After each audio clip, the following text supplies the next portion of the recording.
సినీ నటి BJP MP Kangana Ranaut పై కాంగ్రెస్ మాజీ అధ్యక్షుడు రాహుల్ గాంధీ మండిపడ్డారు. ఇప్పటికే ఉపసంహరించుకున్న వ్యవసాయ చట్టాలను తిరిగి తీసుకురావాలని కంగనా చేసిన ప్రకటనలపై రాహుల్ స్పందిస్తూ ప్రభుత్వ విధానాన్ని ఎవరు నిర్ణయిస్తారు, బీజేపీ ఎంపీనా లేక ప్రధాని మోదీనా అంటూ ప్రశ్నించారు. 700 మందికి పైగా రైతులు బలిదానం చేసినా బీజేపీ నేతలకు పట్టడం లేదని విమర్శించారు. దేశంలో మళ్లీ దుమారం రేపాలనుకుంటున్నారా అంటూ నిలదీశారు. కంగనా వ్యాఖ్యలపై ప్రధాని నరేంద్ర మోదీ స్పష్టతనివ్వాలని ఆయన డిమాండ్ చేశారు.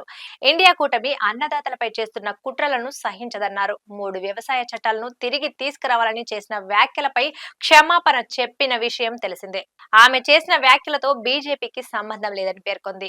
ఈ క్రమంలో కాంగ్రెస్ స్పందిస్తూ ఆమె వ్యాఖ్యలను అంగీకరించకపోతే పార్టీ నుంచి బహిష్కరించాలని డిమాండ్ చేసింది. కాంగ్రెస్ అధ్యక్షుడు మల్లికార్జున్ ఖర్గే సైతం బీజేపీపై ఆగ్రహం వ్యక్తం చేశారు. హర్యానా, ఇతర రాష్ట్రాల అసెంబ్లీ ఎన్నికల్లో బీజేపీకి గుణపాఠం చెబుతున్నారు.